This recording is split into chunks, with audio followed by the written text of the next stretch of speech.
لا الہ الا اللہ لا الہ الا اللہ لا الہ الا اللہ.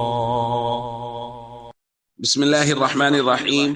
عن جابر رضی اللہ تعالی عنہ قال قال رسول اللہ صلی اللہ تعالی علیہ وسلم من لكعب بن الاشرف فإنه قد آذى الله ورسوله. الحدیث رواہ البخاری. نبی کریم صلی اللہ علیہ وسلم نے ارشاد فرمایا، کون ہے جو کعب بن اشرف کو قتل کرے کہ اس نے اللہ اور اس کے رسول کو بہت تکلیف دی ہے. دوستو، یہ حدیث پاک کا ایک حصہ ہے اور اس سے ایک بات بہت واضح معلوم ہو رہی ہے کہ نبی کریم صلی اللہ علیہ وسلم گستاخ کے بارے میں کس قدر غصہ میں ہیں کہ صحابہ کے بھرے مجمع میں حضور فرما رہے ہیں، کون ہے جو گستاخ کا کعب بن اشرف کا سر لائے گا، اسے قتل کرے گا. یہ سعادت حضرت محمد بن مسلمہ رضی اللہ تعالیٰ عنہ کے حصے میں آئی.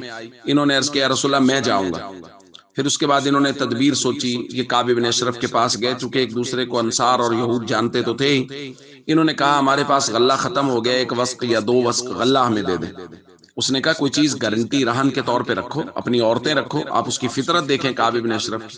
انہوں نے کہا کیف نرہنک نساءنا، ہم اپنی عورتیں کیسے رہن رکھ سکتے ہیں؟ وانت اجمل العرب، تم عرب میں سے بڑے خوبصورت ہو، ہماری عورتیں تو فتنے میں مبتلا ہو جائیں گی. اس نے کہا فرہنونی ابناءکم، اپنے بچے رہن رکھو. انہوں نے کہا کیف نرہن ابناءنا، اپنے بچے کیسے رہن رکھ سکتے ہیں؟ فیسب احدہم، ان کے تو تانے دیے جائیں گے جب وہ بڑے ہو جائیں گے. فیقال، ان سے کہا جائے گا رہنا بوسق او وسقین، تم تو ایک یا دو وسق غلہ کے بدلے میں رہن رکھ دیے گئے تھے، تمہاری کیا اوقات ہے؟ اور ھذا عار علینا، یہ ہمارے لیے عار ہے، یہ نہیں ہو سکتا. ہاں، ہم اپنا اسلحہ رہن رکھتے ہیں، حالانکہ اس کی بھی ہمیں ضرورت بھی ہے اور ہمیں اس سے محبت بھی ہے، لیکن چونکہ اب رہن غلہ بھی تو چاہیے تو بطور رہن اسلحہ دے دیتے. اور وقت طے کر لیا کہ رات کے وقت ہم اپنا اسلحہ لے آئیں گے اور آپ سے غلہ لے جائیں گے. رات کے وقت یہ حضرت محمد ابن مسلمہ اپنے ساتھ ابو نائلہ کو لے کے آئے. ابو نائلہ رضائی بھائی بھی ہے کعب ابن اشرف کا، اور کچھ لوگوں کو اور ساتھ لے آئے.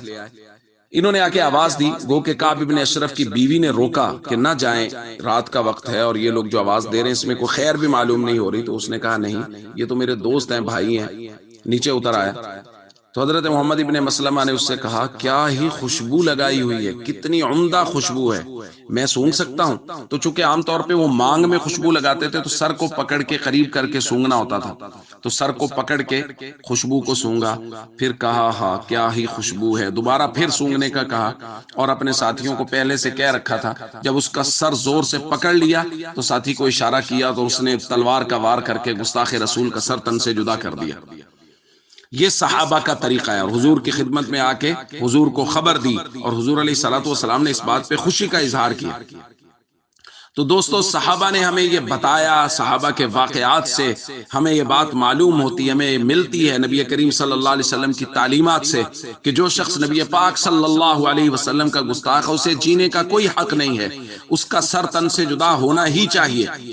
اس لیے اگر تو اسلامی ملک میں قانون موجود ہے تو قانون کی پاسداری کرنی چاہیے، اور قانون کو بھی پورے طریقے سے فیصلہ کرنا چاہیے اور جلد فیصلہ کرنا چاہیے.